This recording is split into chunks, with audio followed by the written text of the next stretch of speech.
Joining us to look at this story in greater detail is a special guest. We have Dr. Subramannian Swamy, Rajya Sabha MP and senior BJP leader, joining us live. Dr. Swamy, welcome to NewsX. Thank you for taking time out.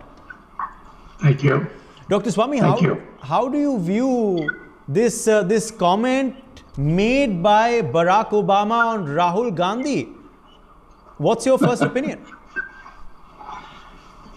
Well, generally, I don't take seriously comments made by foreigners about Indian leaders because I have my own assessment of those leaders.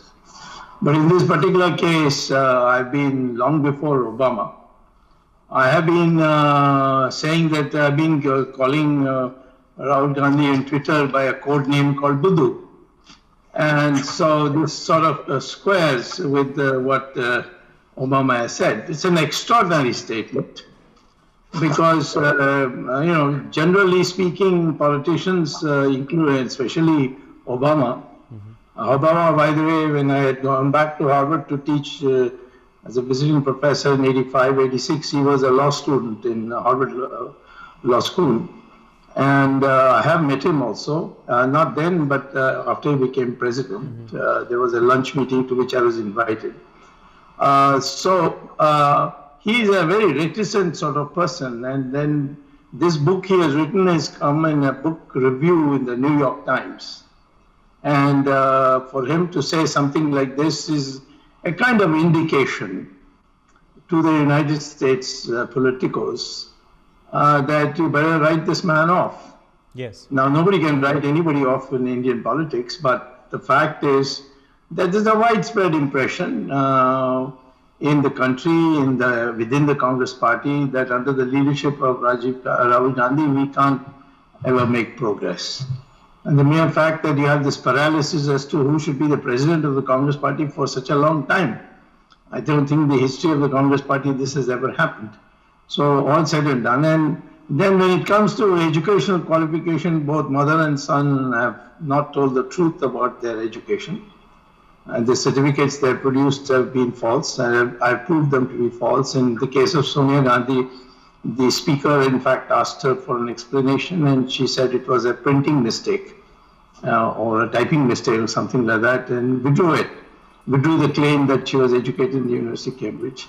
The same thing goes with this certificate floating around, saying that he got a degree in development studies, which is the smallest and most poorly attended department in Cambridge, and claimed that. And when I went to that department on a visit, I found that his name doesn't figure in the exams. He doesn't have a thesis. Master's MPhil, claim of MPhil, you have to have a thesis, which is there in the library and the computer. It's not there.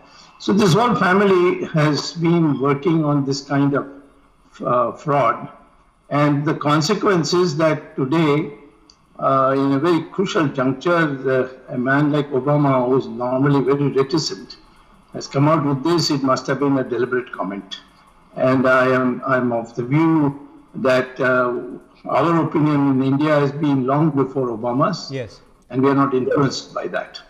Okay. Dr. Swamy, this is obviously a very uncharitable remark made by Barack Obama. And Barack Obama did spend time in India, and he did interact quite a lot with the UPA leadership, of course. In that sense, are you surprised that he's made such an uncharitable remark on Rahul Gandhi, who obviously held a lot of clout under the UPA regime? Or are you would you appreciate Barack Obama for being candid? No.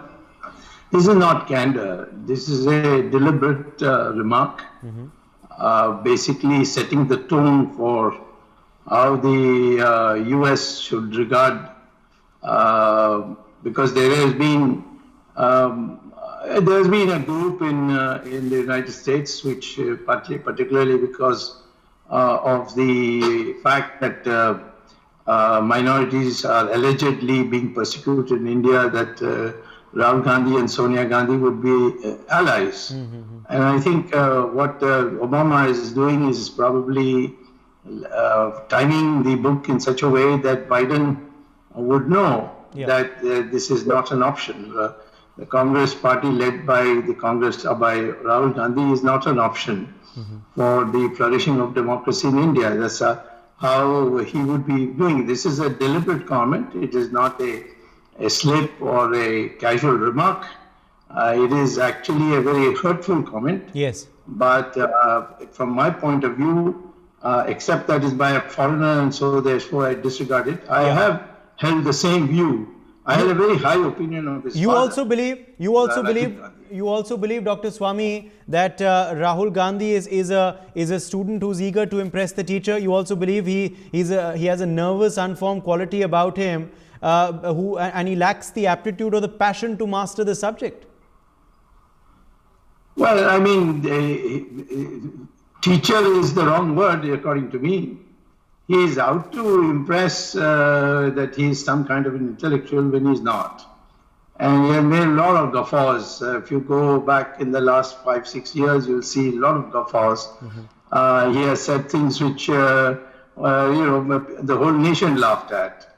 And the fact is that the Congress Party's performance reflects that the country thinks very similar lines and long before Obama came out with this. Obama cannot do any damage to Rahul Gandhi by this remark, but he certainly is just saying what most thinking Indians think about Rahul Gandhi.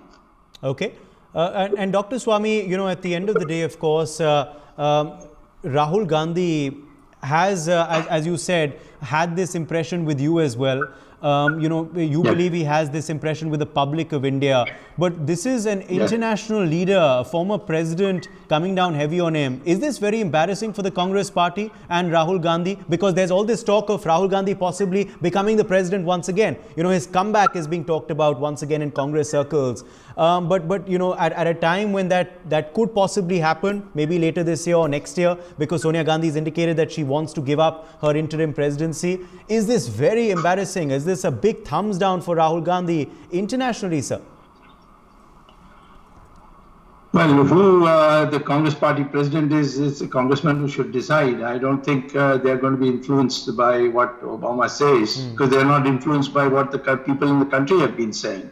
So why should they be influenced by what Obama has said? But Obama has said more for his own countrymen, who are increasingly looking at and supporting, particularly the left wing in America, in opposing the present government in India, and highlighting them. The New York Times and the CNN all have been more or less sympathetic to these various agitations which have taken place, and they have placed it in as a kind of a revolt against the Hindutva of the BJP.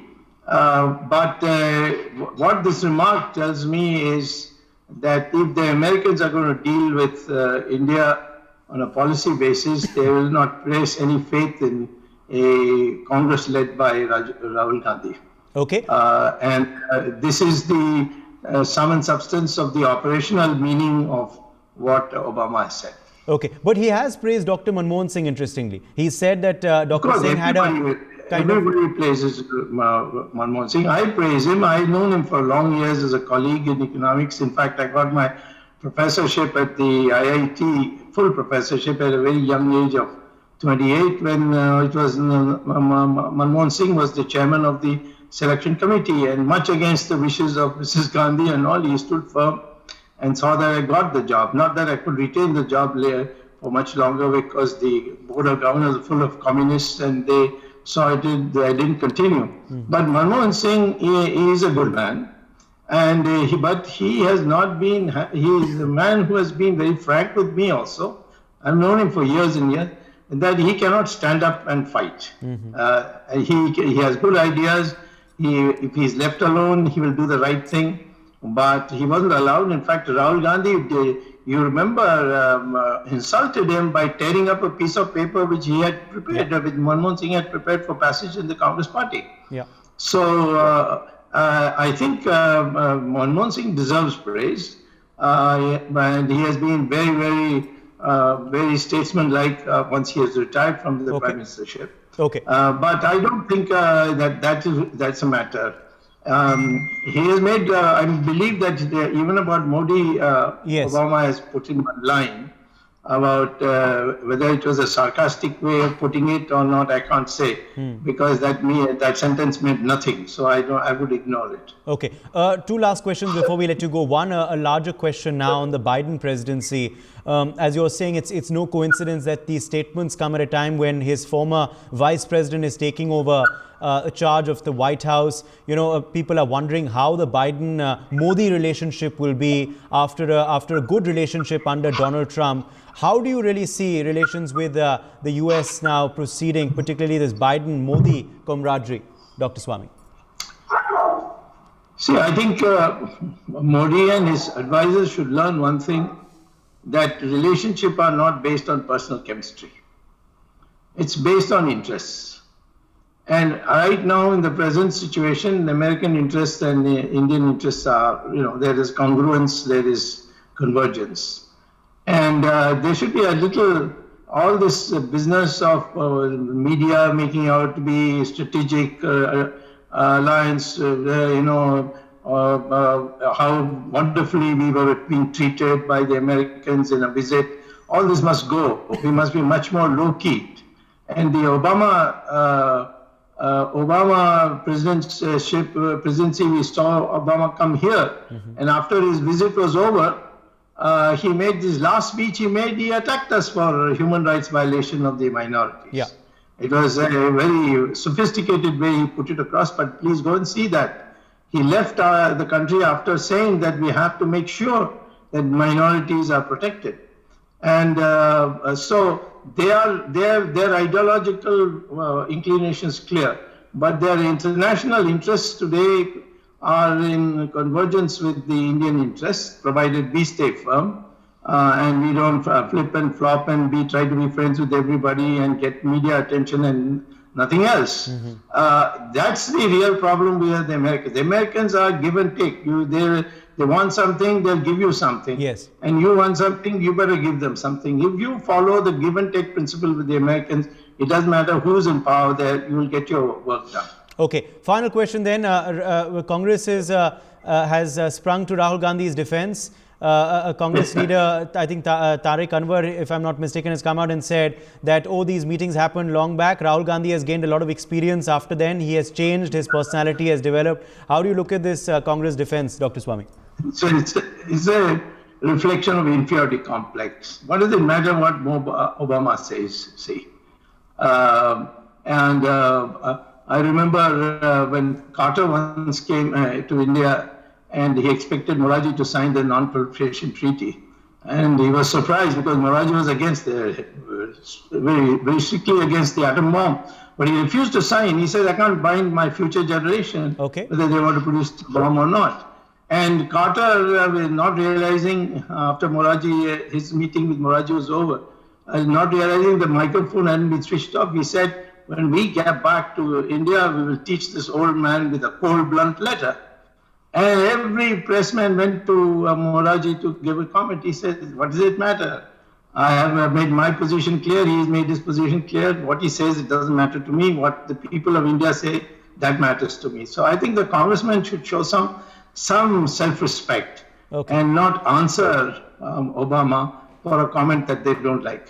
All right. Well, we leave it at that. Dr. Subramannian Swamy, thank you very much for joining us with your perspective on this story on NewsX. For more such videos, subscribe to the NewsX YouTube channel, hit the bell icon.